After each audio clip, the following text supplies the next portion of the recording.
Hi there, welcome to Grilla 101. My name is Devlin, and today I'm going to walk you through the Challenges feature on Grilla.gg.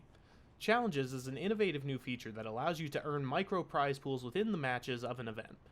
To utilize this feature, simply go to the tournament page and scroll down to where you would normally report your score.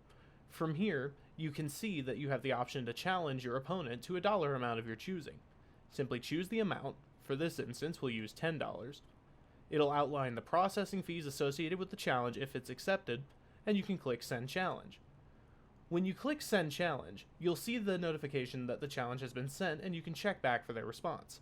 The other player will have the option to accept the challenge, allowing it to go through at the dollar amount you sent, modify the challenge to increase or decrease the dollar amount, or deny the challenge, which will simply cancel the challenge situation. From there, play out your match, and the winner will receive those extra funds in their Grilla wallet. Thanks for watching, and as always, don't forget to follow us on our socials.